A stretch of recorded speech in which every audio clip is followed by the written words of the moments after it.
El Salvador fue sede de la tercera edición del Mundial de Pelota Maya, deporte ancestral que está siendo rescatado por los pueblos originarios del Abya Yala, que comprenden un territorio desde México hasta Panamá.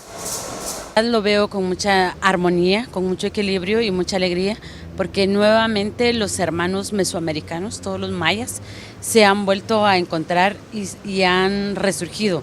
Y vamos a lo que dice el Popol Vuh, aquí estamos, nosotros volveremos y vamos a retoñar.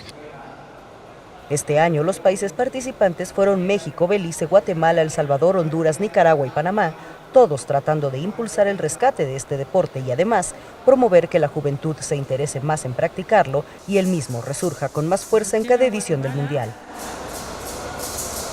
Panamá cubre ese territorio y viene Guatemala.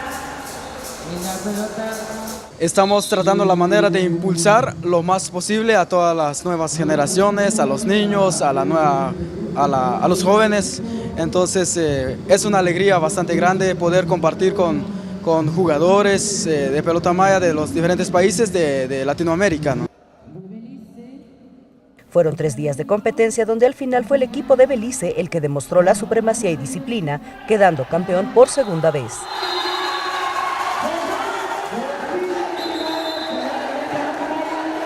Pues la verdad, esto es una buena avenida para los muchachos, una buena puerta para ellos, para que puedan distraerse y no meterse en las drogas y en otros vicios.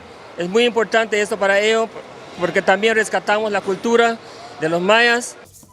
Los atletas tuvieron oportunidad de visitar sitios arqueológicos en su estadía en el país centroamericano y agradecieron el éxito del evento con una ceremonia maya, donde anunciaron que la sede del próximo Mundial del año 2021 será México. Con información de la oficina en San Salvador, El Salvador, Noticias Xinhua.